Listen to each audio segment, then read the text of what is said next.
Krishna, Krishna Krishna, Hare Hare, Hare Rama, Rama Rama, Hare Hare.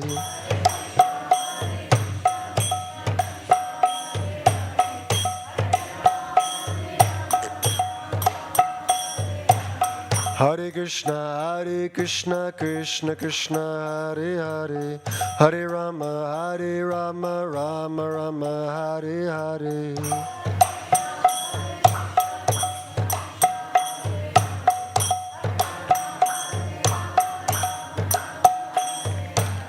Hare Krishna, Krishna Krishna, Hare Hare, Hare Rama, Rama Rama, Hare Hare.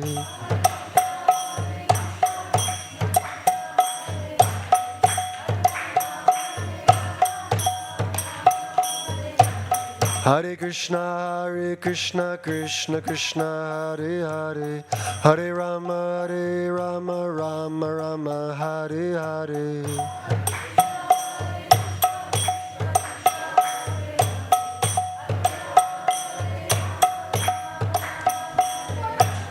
Hare Krishna, Krishna Krishna, Hare Hare, Hare Rama, Rama Rama, Hare Hare.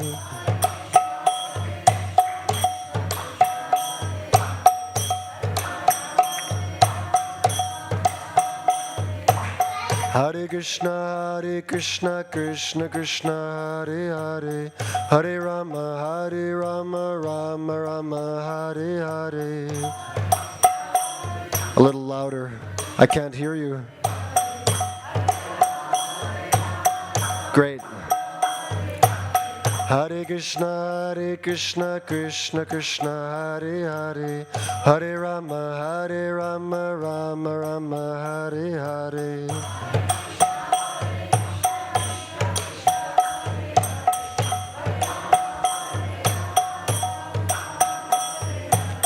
Hare Krishna, Krishna Krishna, Hare Hare, Hare Rama, Rama Rama, Hare Hare.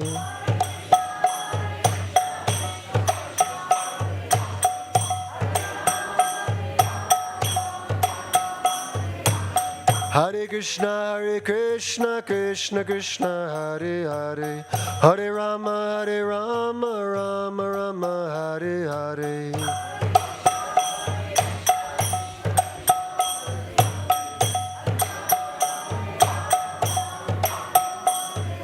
Hare Krishna, Krishna Krishna, Hare Hare, Hare Rama, Rama Rama, Hare Hare.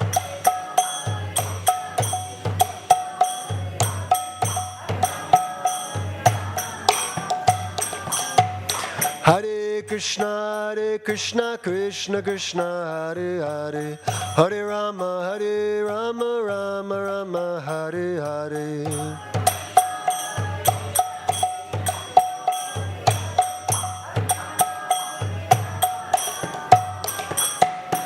Hare Krishna, Krishna Krishna, Hare Hare, Hare Rama, Rama Rama, Hare Hare.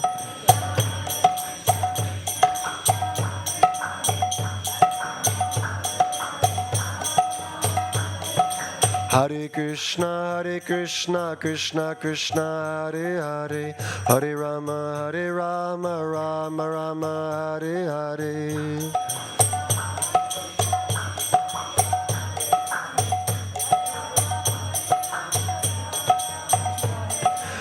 Hare Krishna, Krishna Krishna, Hare Hare, Hare Rama, Rama Rama, Hare Hare.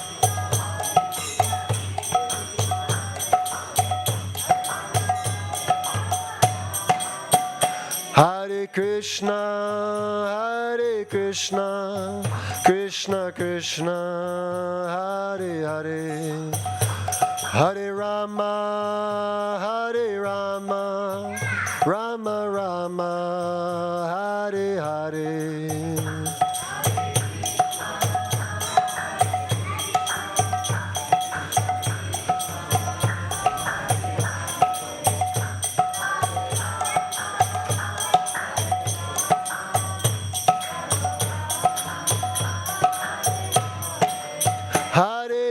Krishna, Hare Krishna, Krishna Krishna, Hare Hare, Hare Rama, Hare Rama, Rama Rama, Hare Hare.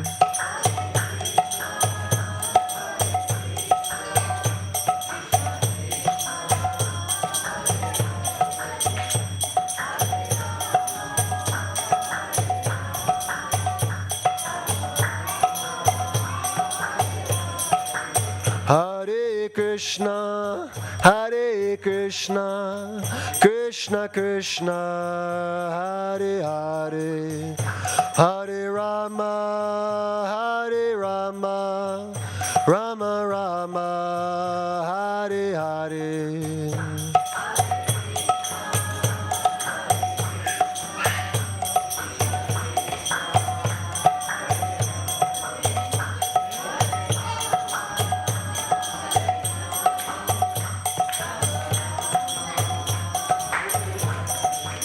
Hare Krishna, Hare Krishna, Krishna Krishna, Hare Hare, Hare Rama, Hare Rama, Rama Rama, Hare Hare.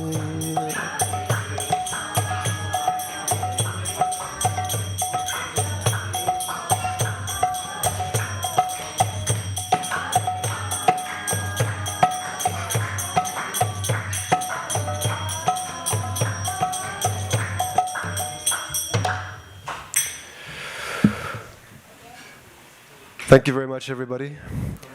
So now we're going to have Bhagavad Gita class. I'm still waiting for the speaker, and if he doesn't come in the next 60 seconds, I guess I'm going to be giving the class. Okay, so just bear with me.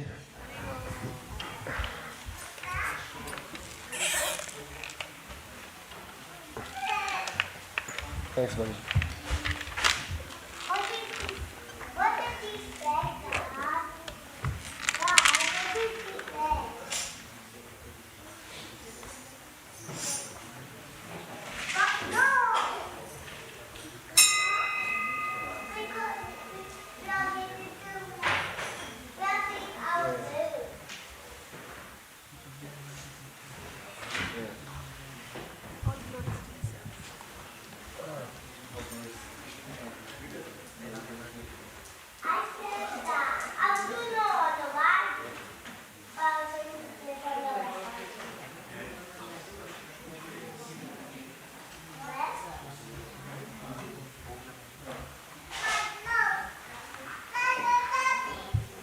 So for the Bhagavad Gita class, it would really be great if we moved to the other side of the room, facing the speaker.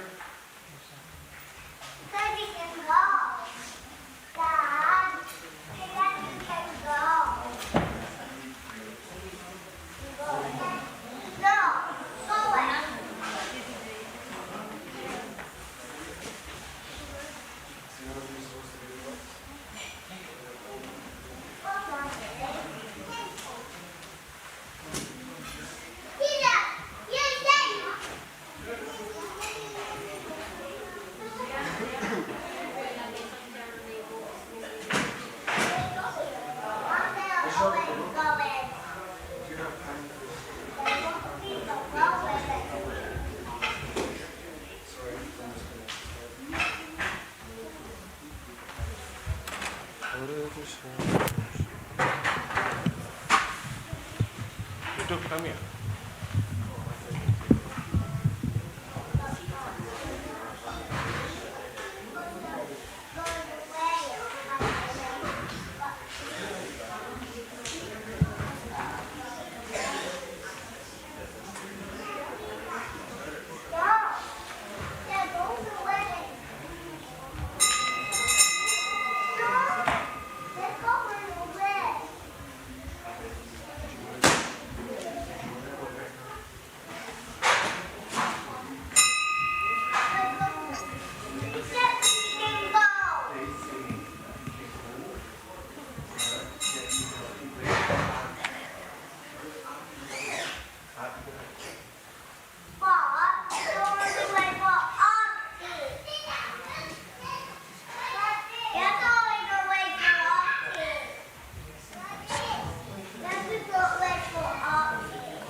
So let's begin the Bhagavad Gita class. Today's verse will be chapter 5, text 5.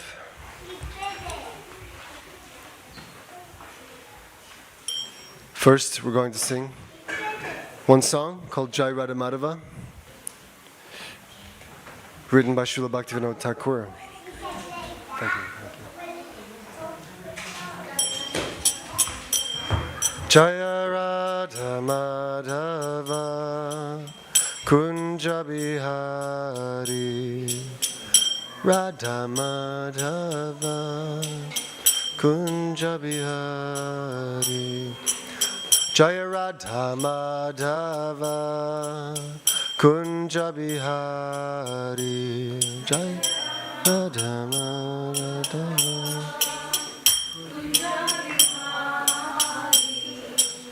Gopi Jana Vallabha Giri Varadhari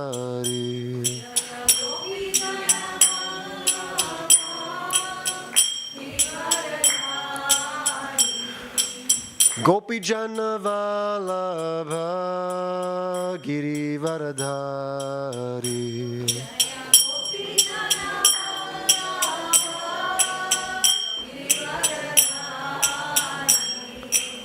Yashoda Nandana Braja Jana Ranjana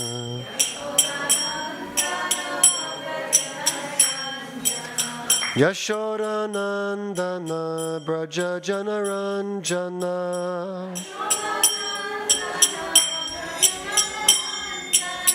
Jamuna Tira Vanachari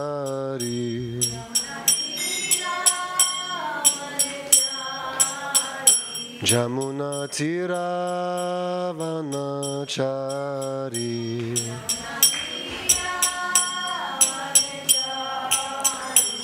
Jaya Radha Madhava Kunja Bihari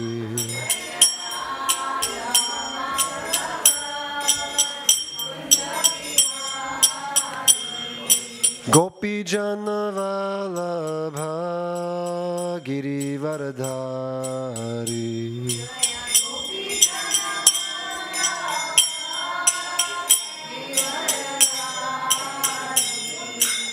Yashoda Nandana Braja Jana Ranjana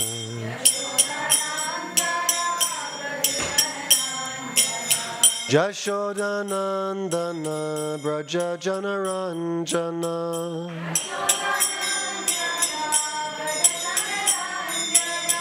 Jamuna Tira Vanachari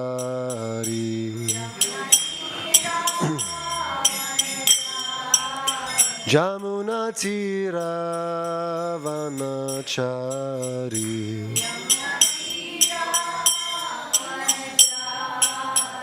Jaya Radha Madhava Kunja Bihari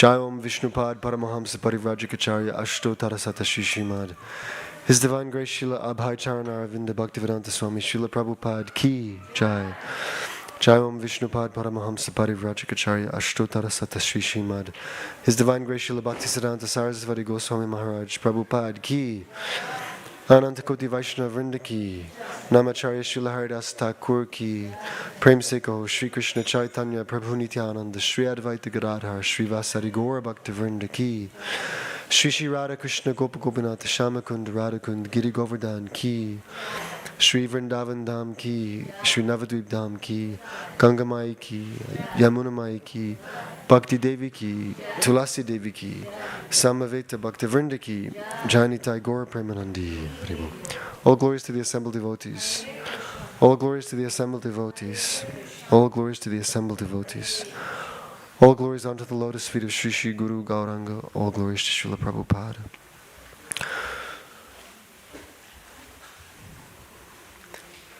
Vandeham Shri Guru Shri Yuta Parakamalam Shri Gurun Vaishnavamscha Shri Rupam Sagrajatam Sahagana Raghunathan Vitam Tam Sajivam Sadvaitam Savadutam Parijana Sahitam Krishna Chaitanya Devam Shri Radha Krishna Paran Sahagana Lalita Shri Vishakan Vitamscha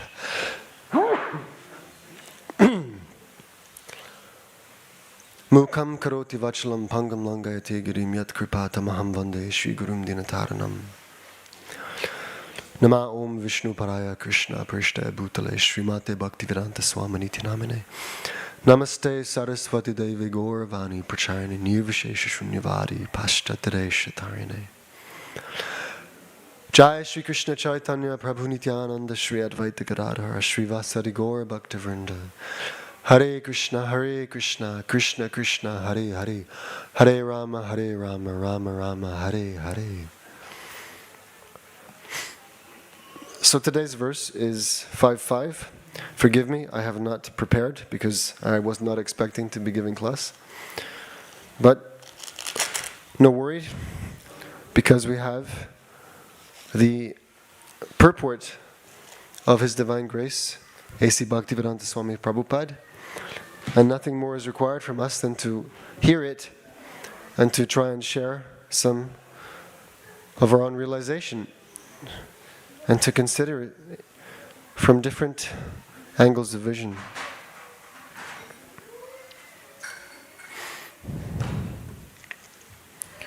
Chapter 5 is called Karma Yoga, Action in Krishna Consciousness. Let's just establish some context first. So at the beginning of this chapter, Arjuna said to Krishna, "O Krishna, first of all you asked me to renounce work, and then again you recommended work with devotion. Now will you kindly tell me definitely which of the two is more beneficial, right? Either I give up work in this world, or should I work in this world with devotion? Which is better?" The Blessed Lord said, the renunciation of work, giving up work, and work in devotion, right, keeping work but doing it for the sake of the Supreme, are both good for liberation. But of the two, work in devotional service is better than renunciation of works. Okay, that's good news, because a lot of people would have a hard time if they were told that you must just stop working altogether. So at least we have the chance, we have the outlet, we have the opportunity to work. Yeah, we don't have to stop work, we just have to stop doing certain kinds of work and take up another certain kind of work. Text 3. One who neither hates nor desires the fruits of his activities is known to be always renounced. So it appears that one who gives up work altogether is renounced.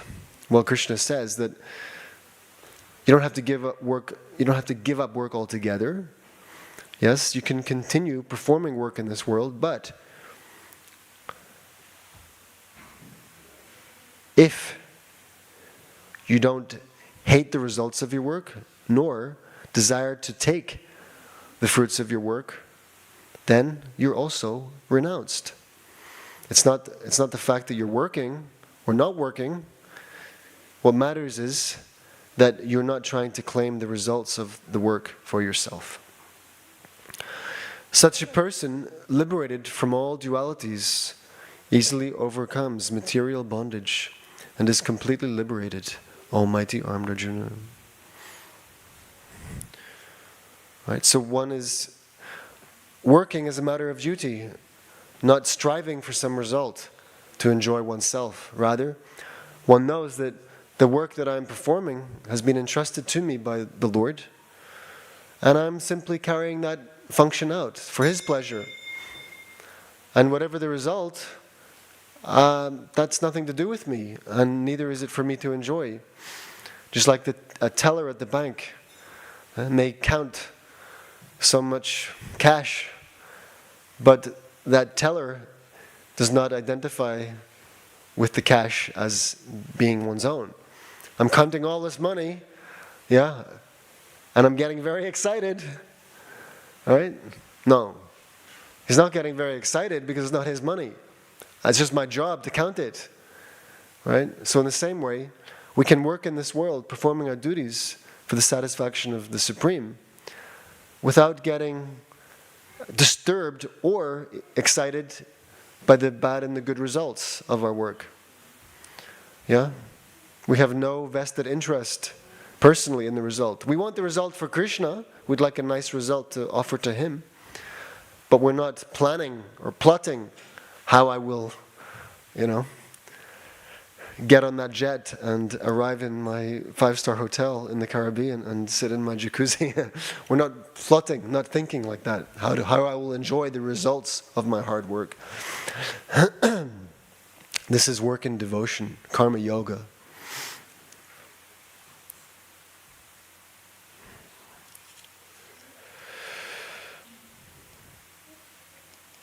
Only the ignorant speak of karma yoga and devotional service as being different from the analytical study of the material world, Sankhya. Okay, so we've got two principles here.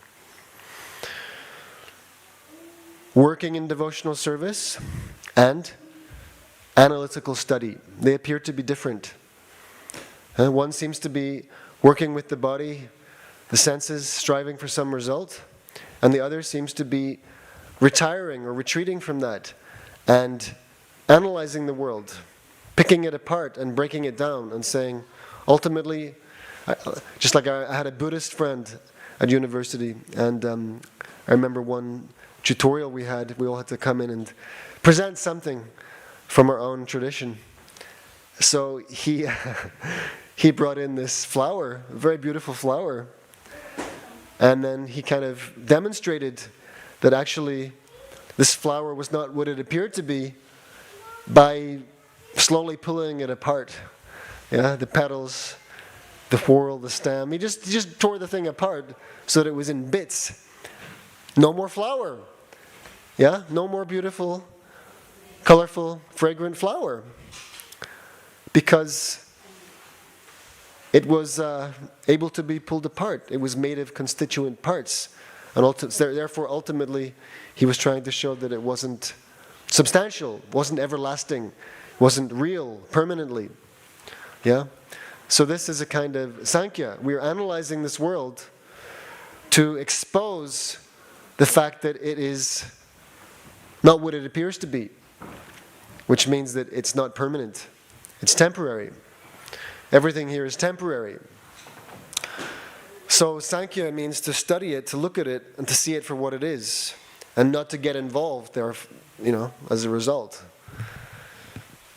Whereas one who's working in this world for some result, they appear to be very much involved. So these appear like two different paths, but Krishna says that only the ignorant speak of karma yoga and devotional service as being different from the analytical study of the material world. Those who are actually learned say that he who applies himself well to one of these paths achieves the results of both.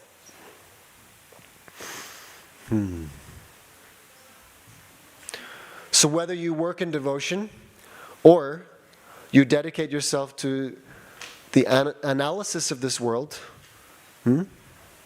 if you apply yourself well to one of these paths, you receive the result of both. How is that? Let's read the purport to find out.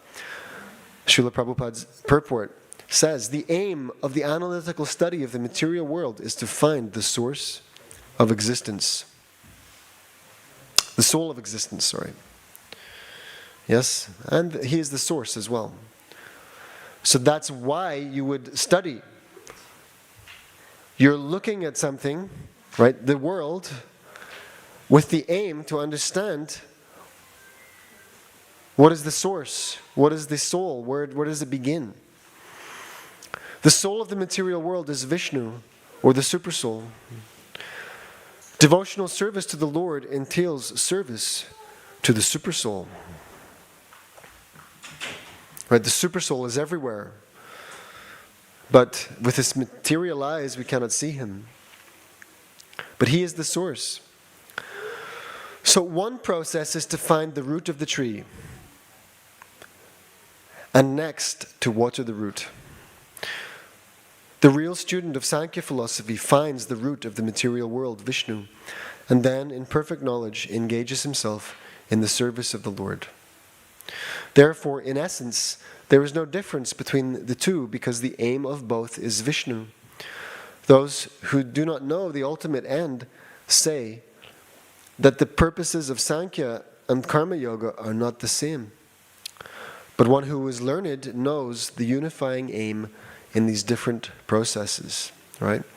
So in Sankhya, in the analytical study of the world, whereby you're kind of retiring or retreating from active involvement, yeah? The purpose is to find the root, the cause, the beginning. And in the other process, which is Karma Yoga, right?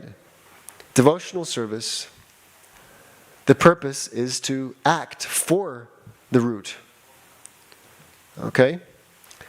So if I retreat from activity in the world and I engage simply in analytical study of the elements, I'm to expose the illusion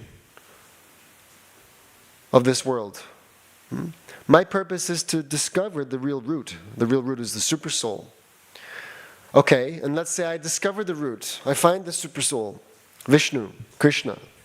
Then what?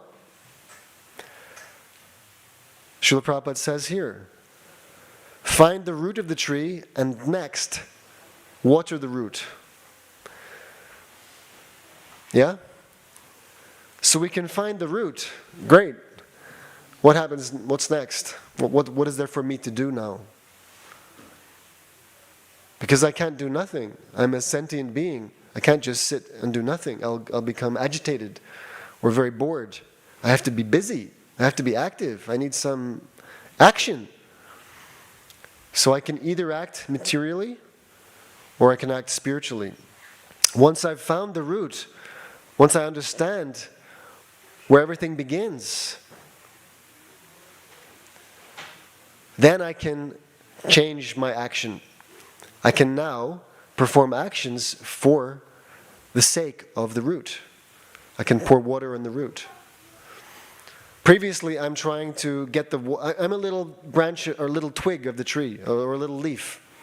Yeah, I'm part of the tree. And I'm trying to get my water by my own independent means. But if I accept water through the root, that is the proper process. A tree is nourished in all its parts when the root is watered. So when we find the root, when we discover that the origin, the essence, the cause of everything is Krishna,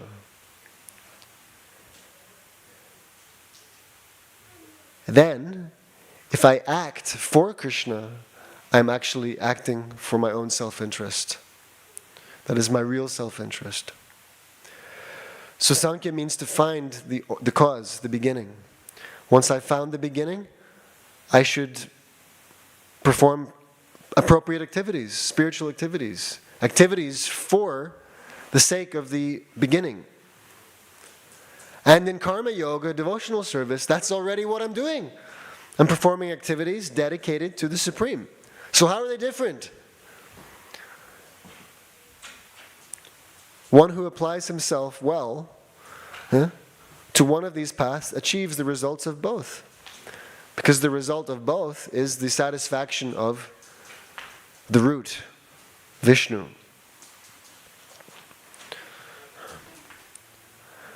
Text 5, one who knows that the position reached by means of renunciation. Sorry, text 5 was today, yeah.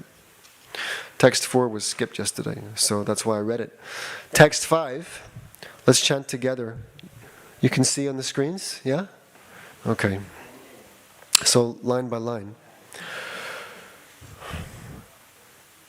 Yat sankhya prapyate stanam. Everyone? Yat sankhya prapyate stanam. Tad yogair apigamyate. Ekam sankyam cha yogam cha. Ya pashyati sapashyati. Yat sankhya prapyate sthanam tad yogair api gamyate ekam sankyam cha yogam cha ya pashyati sa pashyati. Would anybody else like to chant?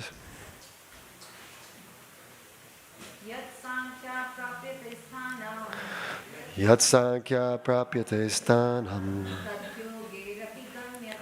tad yogair api gamyate ekam sankyam cha yogam cha ya pashyati sa pashyati. Anyone else? Yat sankhya prapyate sthanam tad yogair api gamyate ekam sankyam cha yogam cha ya pashyati sa pashyati. Okay, and now we will read the word for word translation. Yat, what? Sankhya, by means of Sankhya philosophy. Prapyate, is achieved. Sthanam, place. Tat, that. Yogai, by devotional service. Api, also. Gamyate, one can attain. Ekam, one. Sankyam, analytical study. Cha, and. Yogam, action in devotion. Cha, and. Ya, one who. Pashyati, sees. Sa, he. Pashyati, actually sees. Translation. Let's see if they line up. One who knows that the position reached by means of renunciation can also be attained by works in devotional service, and who therefore sees that the path of works and the path of renunciation are one, sees things as they are. Jai Shri Shri Radha Gokulananda, Shri Shri Sitaram Lakshmana Hanuman, Jai Shri Shri Gauranitai. So I'm just using an earlier edition here. There might be some slight difference in word. Translation: one who knows that the position reached by means of renunciation can also be attained by works in devotional service, and who therefore sees that the path of works and the path of renunciation are one, sees things as they are. So we're talking about the same position. One position is reached by means of renunciation or analytical study. And that same position can be attained by works in devotional service. Yes? And therefore one who sees that both paths are really the same, sees things as they are. So how are they the same? How is this so? What does Srila Prabhupada say? Purport: the real purpose of philosophical research is to find the ultimate goal of life. Right? How many philosophers know this? Some philosophers may not even consider that there is an ultimate goal of life. One of their questions will be, is there an ultimate goal of life? That would be a philosophical question. But the real purpose of philosophical research is to find the ultimate goal of life. Since the ultimate goal of life is self-realization, there is no difference between the conclusions reached by the two processes. Alright, so what is the ultimate goal of life? Srila Prabhupada just said? Good. Alright. You never know what I'm going to ask you, so you better pay attention, okay? And I might even pick somebody out. Yeah? You don't want to be caught. The ultimate goal of life is self-realization. And therefore there's no difference between the conclusions reached by the two processes. By Sankhya philosophical research, one comes to the conclusion that a living entity is not a part and parcel of the material world, but of the Supreme Spirit whole. Okay? So this is the end result, one of the end results of Sankhya, of analytical research, of not getting involved, but having a good look, taking things apart to see what's really happening. Yeah? By Sankhya philosophical research, one comes to the conclusion that a living entity is not a part and parcel of what? Not a part and parcel of material world. Yeah? Then, what is he a part and parcel of? The Supreme Spirit whole. You're cheating. Is she cheating? Have you got the purport? Yes. That's all right. Because you're just reading what I'm reading, so it's good. I'm just joking with you. You're not cheating. Okay? You're following the bona fide process of hearing from an authority. Yes? Which is the only process. Yes? And all other processes are cheating, actually. Yeah, because they arrive at the wrong conclusion. But to hear from a bona fide authority, yeah, of the actual truth, that is the only bona fide process. Okay. So I'm not, the living entity, me, you, all of us, we're not part of this material world. We're part of the Supreme Spirit whole. We're little fragments of spirit. Consequently, the spirit soul has nothing to do with the material world. Right? I have nothing to do with this material world. But I'm so involved in it, so absorbed, so wrapped up in it, and all of the goings on in my life, the lives of those around me, my hopes and dreams for the future, yeah, my lamentations and regrets about the past.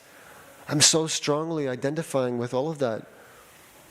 Past and future, mostly. Yeah. But I actually have nothing to do with any of it.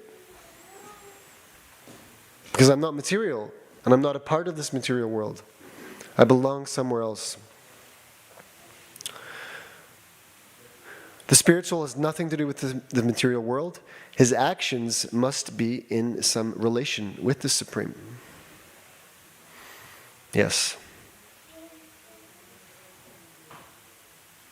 So if I'm a spirit soul, if I'm part of the complete spirit soul, yeah? If that is my real relationship and identity, then my actions should reflect that. That would be truthful action. That would be appropriate, yeah? Just like if I'm in a relationship, then the activities of the relationship should reflect the person I'm in reflect the relationship with the person I'm in a relationship with. If I'm married to this person, I shouldn't be performing such actions towards some other person who's not my spouse. The relationship is what determines, yeah, the actions, and the actions should be performed towards the person that actually is in the relationship. So I have nothing to do with this material world. So why am I performing activities in relationship with this material world? I am a spirit soul, an eternal fragment of Krishna. Krishna says, Mamaivamsho jiva loke, jiva bhuta sanatana. Manashashtan indriyani prakritistane karshati. All the living entities in this material world are my eternal fragmental parts. They're little parts of me. That is who I am.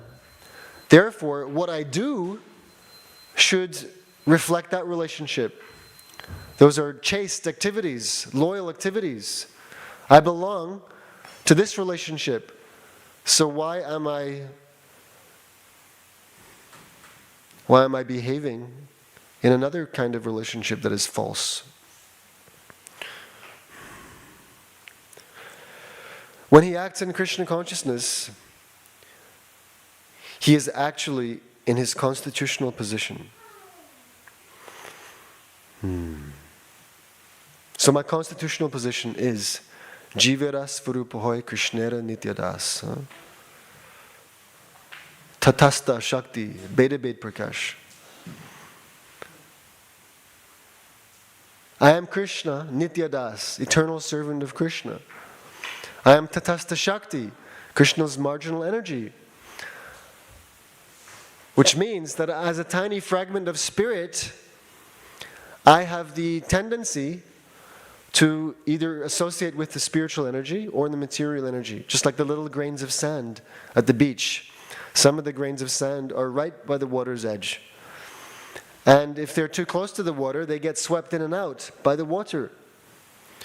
Yeah, so much so that they practically behave with the movement of the waves. Just like us. We are fraternizing with this material energy, and we are thinking of ourselves as being a part of matter. But if we can get out, then we can associate with Krishna's spiritual energy. So our constitutional position is para prakriti, spirit, in relationship with the Supreme Spirit. Beda Bed Prakash. We are a manifestation of Krishna, which is simultaneously one with Krishna and different. How are we one with Krishna? We have the same nature. Brahman, spirit, conscious, full of knowledge, full of bliss, eternal. Yeah. In the beginning of Bhagavad Gita, in the 2nd chapter, the Lord describes in so many ways how the soul is indestructible, eternal.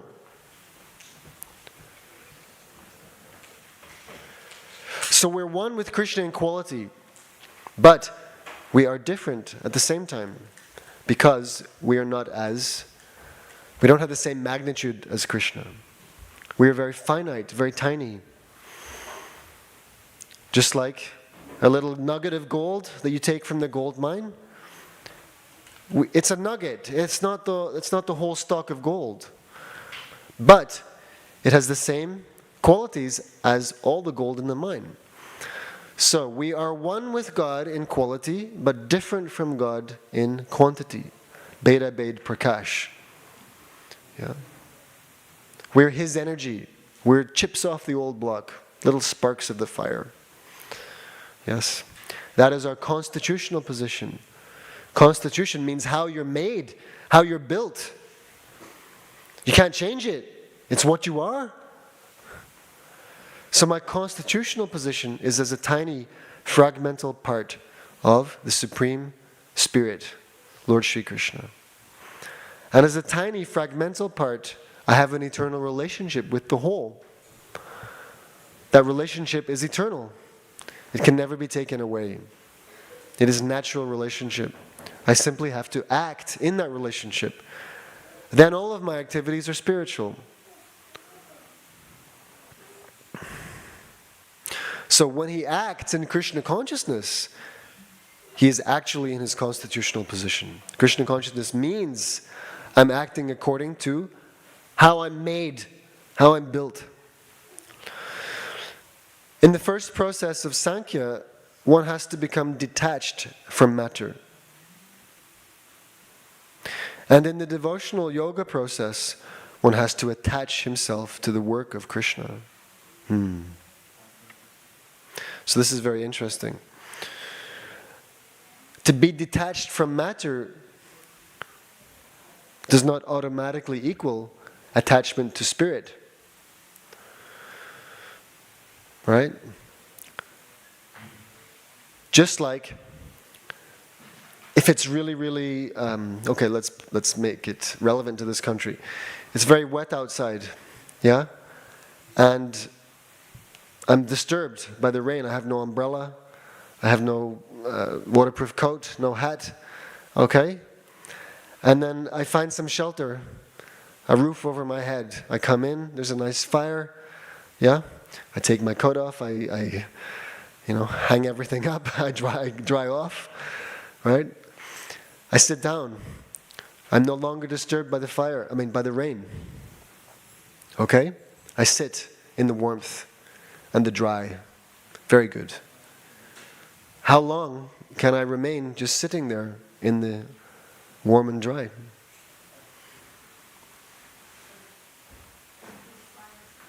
I mean, am I going to just sit in that dry room forever? What about the next time it rains? Will I say, oh, I'm never going out in the rain again, I got wet before? Maybe you want to go out in the rain again. Even though it's nice and dry inside, yeah, you become bored. And now I'm not, I was disturbed by the rain before, now I'm bored with the indoors. Yeah? And again, coming back into the rain. Huh? So, one may escape the difficulties of this material world and enter into Krishna's Brahma Jyoti. Right? Krishna's glowing effulgence, like in this picture here. You see so many spiritual planets. Yeah, the golden globes, the real golden globes. So many spiritual planets. And what are they floating in? They're floating in the rays of Krishna's transcendental effulgence, the Brahma Jyoti. One can get out of the material world and go and float in the Brahma Jyoti. But if one is not attached to Krishna, one has to come back here because one gets restless. Yeah? If one doesn't find superior, appropriate activities to perform in the nice, dry indoors, one may think, well, this was interesting, but there's nothing to do here. I'm going back out into the rain. Yeah? So, it's all very well to say, or to become detached from material activity. But unless one becomes attached to spiritual activity, one will again take shelter of material activity. Because you cannot sit on the fence. You cannot remain neutral. You're a living being with senses and desires. So you will be pushed one way or another. Either Maya will dictate to you, engage in material activities, or Krishna will dictate, now you engage in my service.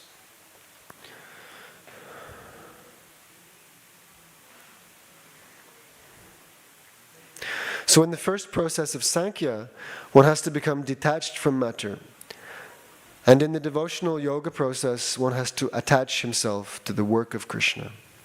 Factually, both processes are the same, although superficially one process appears to involve detachment and the other process appears to involve attachment. However, detachment from matter and attachment to Krishna are one and the same. One who can see this sees things as they are. So Srila Prabhupada has said something here that forces us to understand more deeply.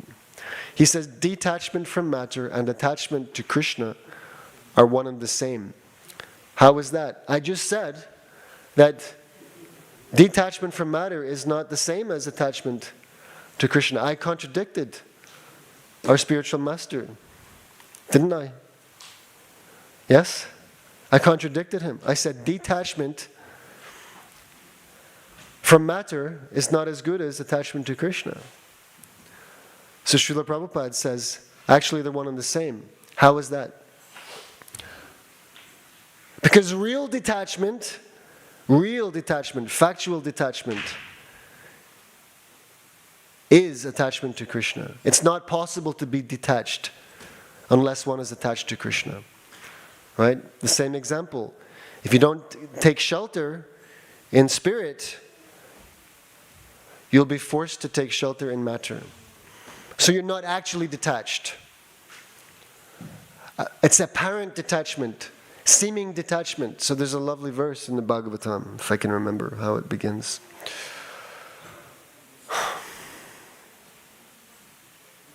Anyway, Aruhya Krishna Param Padam Tata Patantyato Nadutu Yushmarangaya.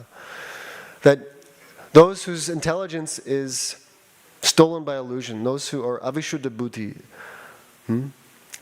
they may think themselves liberated. Right? Their intelligence is impure, and they think themselves liberated. But because they have not taken shelter at the lotus feet of Lord Krishna, because they have not taken shelter of Krishna's devotional service, they fall down, patantyadho, they fall down again from their position of so-called liberation. They were never really detached. It was just a temporary respite, temporary reprieve. Yes, so many impersonalists think that they have become liberated from the conditions of the material world. But if they are not taking shelter in active devotional service to Krishna, they again fall down to the material platform. Factual detachment from matter is the same as attachment to Krishna. So if you become attached to Krishna, you will automatically be detached from matter. In order to give up the negative, you have to accept the positive. If you accept the positive, you're immediately on the other side of zero. Yeah? If you go to the positive, that solves your negative problem. Right? But without going to positive, how will you get out of negative? You must go to positive. Therefore, you must take up active service to the Supreme Lord. That is karma yoga, work for the sake of Krishna, dedicating your work and the results of your work to the Lord and His service. So, detachment from matter and attachment to Krishna are one and the same. One who can see this, sees things as they are. Okay, I have to stop here, but is there any quick question? Anything that's not clear? Anything that is confusing? Anything that is bewildering? Or anything that we are curious about? How to apply this? What does it mean for me in my life? How do I practically do this? So many questions there could be. Does anybody have anything? What is service? Pardon? What is service? What is service? Shravanam, Kirtanam, Vishnu, Smaranam, Parasevanam, Archanam, Vandanam, Dasyam, Sakyam, Atmanivedanam. 9 processes of devotional service, beginning with Shravanam, hearing. So this is service. The fact that we've come to the temple, sat down, and we're hearing discourses about Krishna, this is the first service. The second service, you could say, is Kirtanam, chanting. So when you hear nicely, yeah, and that information impresses you, then you will perform the service of saying the same thing, chanting the same thing, telling others the same thing. Someone told you to chant Hare Krishna because that is the way of perfection in this age. And then so you take up chanting Hare Krishna. Shravanam, Kirtanam, hearing and chanting. And by hearing and chanting, you remember Krishna. Hearing and chanting means to hear about Krishna's name, His form, His qualities, His pastimes. Yes? And then all the other types of services come from hearing and chanting. Right? Worshipping the Lord in the temple, offering prayers, carrying out different services. Ultimately, if one is serious, Krishna will send one a bona fide spiritual master. The spiritual master will say, hey, these are the activities that I want you to perform while you're in this body for the pleasure of the Lord. But the first and most important service is Shravanam, hearing. Yes, is that okay? Any last thing? Yes, Prabhu. How to reflect our actions on day-to-day activities? How to reflect on our day-to-day activities. Well, it's a good idea to always ask yourself one question. Who am I doing this for? Right? Who is it for? Why am I doing what I'm doing? Who is the beneficiary? Who am I doing it for? Yeah, and before you go to bed at night, you think, what did I do today? Who was it for? And how can I make it better tomorrow? Yeah? And that's why we also need guidance of devotees to help us understand what kind of activities we should be performing or how to engage our present occupation and results in Krishna's service. We need guidance, devotee association to be able to see that. Is that okay? Okay, I'm expected in the Haveli, and I better run before someone gets upset with me. So, Vishal Prabhu, you want to take over? You can chant Hare Krishna for a couple of minutes, if you like. Grantaraj, Sri Srimad Bhagavad Gita ki jai. Srila Prabhupada ki jai. Hare Krishna.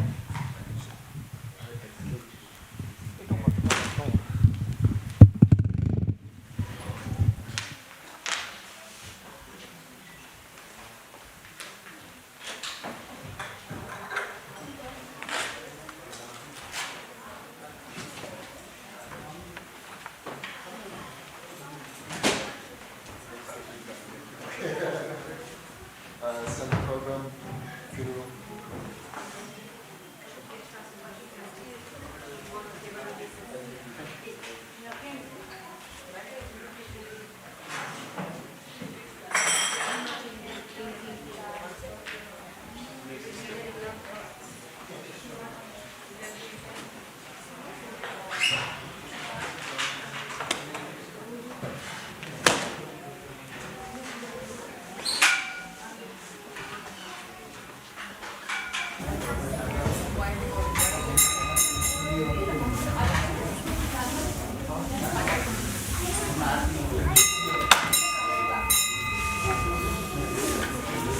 Stand this up.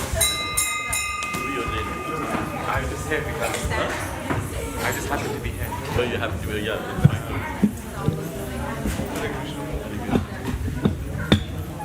Stand this up. Me?